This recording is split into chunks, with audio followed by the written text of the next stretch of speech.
करो, और नहीं याद आए तो बाबूजी महाराज ही बोल दिया करो। लेकिन कोई फर्क नहीं पड़ता, कोई साधु कहे, कोई महाराज कहे, जो कहो सो कहो, कोई फर्क नहीं पड़ता।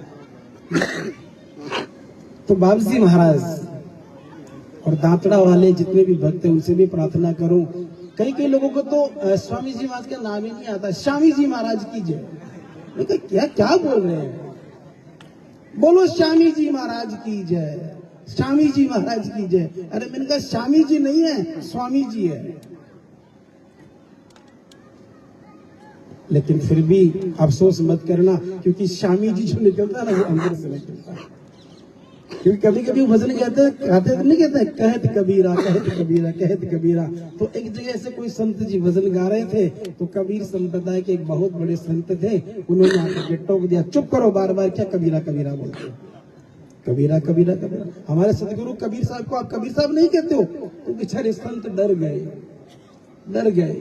बोले ठीक है, मैं कल से कबीरा नहीं बोलूंगा, कबीर साहब बोलूंगा।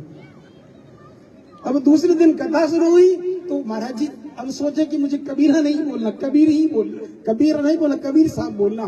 लेकिन जब वो कबीरा नहीं बोलते, कबीर साहब बोलते, तो जो मजा कबीरा बोलने में आता है वो कबीर बोलने में नहीं आता। तो दूसरे दिन वो वक्त बोला आप तो कबीर मत बोलो, कबीरा ही बोलो। इसलिए स्वामी जी नहीं बोल रहे हैं तो कोई बात नहीं, स्वामी जी बोलो, लेकिन बोलो तो सही। बोलो राम राम।